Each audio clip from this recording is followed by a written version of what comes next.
Hi DSC aspirants, హెచ్జిటిలోని text book ప్రకారం 5th class maths short notes నచ్చితే like చేయండి, సబ్స్క్రైబ్ చేయండి. సెకండ్ పార్ట్, 5th క్లాస్ది సెకండ్ పార్ట్. పూజ కుటుంబంలో 3 సభ్యులు ఉంటారు. వారు టీ తయారు చేసుకోవడానికి 3 చెంచాల టీ పొడి వాడతారు. అయితే ఒక్కొక్క చెంచాలో 5 గ్రాముల టీ పొడి పడుతుంది. అయినా ఒక్క రోజుకు వారు 4 సార్లు టీ చేస్తే ఎంత పడుతుంది? ఒక నెల రోజులకు టీ పొడి ఎంత పడుతుంది? ఆ కుటుంబంలో 3 సభ్యులు ఉంటారు. వాళ్ళు టీ తయారు చేసుకోవడానికి 3 చెంచాల టీ పొడి వాడతారట. అయితే ఒక్కొక్క చెంచాలో 5 గ్రాముల టీ పొడి పడుతుంది.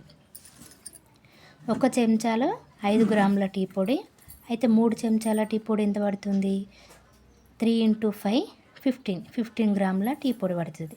ఇది ఒక్కసారి తయారు చేసుకోవడానికి 15 గ్రాముల టీ పొడి పడుతుంది. అయితే ఒక రోజుకు వారు 4 సార్లు టీ చేస్తే ఎంత పడుతుంది? ఒక్కసారి తయారు చేసుకోవడానికి 15 గ్రాములు అయితే 4 సార్లు తయారు చేసుకోవడానికి ఎంత అన్నప్పుడు 4 × 15 16 గ్రాములు. ఇది రోజుకు 4 సార్లు తయారు చేస్తే ఒక్కసారి తయారు చేసుకోవడానికి 15 గ్రాములు అయితే 4 సార్లకు 60 గ్రాములు అయితే నెల రోజులకు ఎంత పడుతుంది? నెల అంటే 30 × 60 1800 గ్రాములు పడుతుంది నెలకు.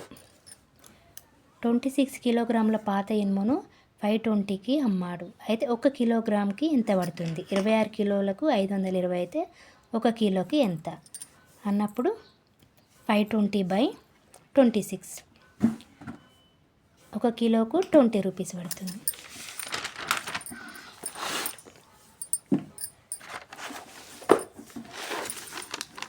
ఒక షాప్లో 170 కిలోగ్రాముల శనగపప్పు, 450 కిలోగ్రాముల కందిపప్పు, 240 కిలోగ్రాముల పెసరపప్పు. అయినా 450 కిలోగ్రాముల కందిపప్పును 2 కిలోల చొప్పున ప్యాక్ చేస్తే మనకు ఎన్ని ప్యాకెట్లు అవసరమైతే? ఇది క్వశ్చన్. దీన్ని 450 కిలోగ్రామ్/2 కిలోగ్రామ్ అయితే 225 ప్యాకెట్లు పడుతుంది. దీన్ని భాగాహారమే ఎందుకు చేస్తామనంటే, ఇప్పుడు మొత్తం కిలోగ్రాములు 450, అందులో 2 కిలోల చొప్పున ప్యాక్ చేస్తే అందులో 450 కిలోగ్రాములకి వెళ్ళి 2 కిలోలు తీసేస్తే 448 ఉంటుంది. అప్పుడు మనకు ఒక్క ప్యాకెట్ అవసరం అవుతుంది 2 కిలోలు తీసేస్తే.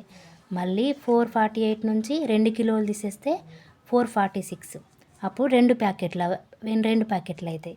ఇట్లా మనం తీసివేసే బదులు భాగాహారాన్ని వాడతామన్నట్టు.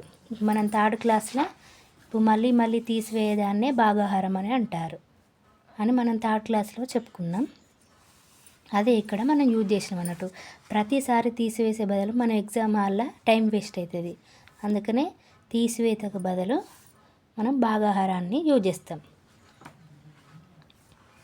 ఇప్పుడు 450 ÷ 2 అంటే ప్రతిసారి 2ని తీసేస్తే ప్రతిసారి 2 తీసేసే బదులు భాగాహారాన్ని చేస్తే ఆన్సర్ అనేది తొందరగా వస్తుంది. అప్పుడు మనకు 225 ప్యాకెట్లు పడుతుంది. 80 కిలోగ్రాముల శనగపప్పును 80 కిలోల శనగపప్పును 1 కిలో ప్యాకెట్లుగా మరియు మిగిలిన 90 కిలోలను 500 గ్రాముల చొప్పున ప్యాక్ చేస్తే తయారు చేసిన ఏవి ఎన్ని? 18 కిలోగ్రాముల శనగపప్పును 1 కిలో చొప్పున, 90 కిలోగ్రాములను 500 గ్రాముల చొప్పున ప్యాక్ చేస్తే ఏవి ఎన్ని అన్నప్పుడు 80 కిలోగ్రామ్/1 కిలోగ్రామ్. ఇంతకుముందు 450/2 కిలోల చొప్పున కాబట్టి 2 కిలోగ్రామ్. ఇది 1 కిలోగ్రాముల చొప్పున కాబట్టి 80 ప్యాకెట్లు అవసరం పడుతుంది. నెక్స్ట్ 90 కిలోగ్రాములను 500 గ్రాముల చొప్పున. ఇది కిలోగ్రాములో ఉన్నది, ఇది గ్రాములో ఉన్నది కాబట్టి ఈ కిలోగ్రామ్ పెద్ద నుంచి మనం చిన్నగా మార్చుకోవాలి.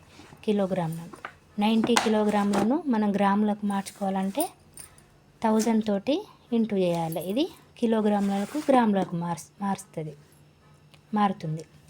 90 × 1000 గ్రాములు /500 గ్రాములు.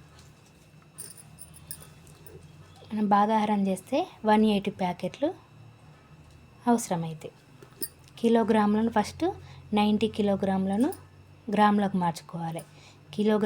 గ్రాములకు మార్చుకోవాలంటే 1000 తోటి ఇంటూ వేయాలి బై 500. ఇది గ్రాములకు మారింది, ఇది గ్రాములో ఉంది కాబట్టి ఇది క్యాన్సిల్ చేస్తే 180 ప్యాకెట్లు అవసరమవుతాయి.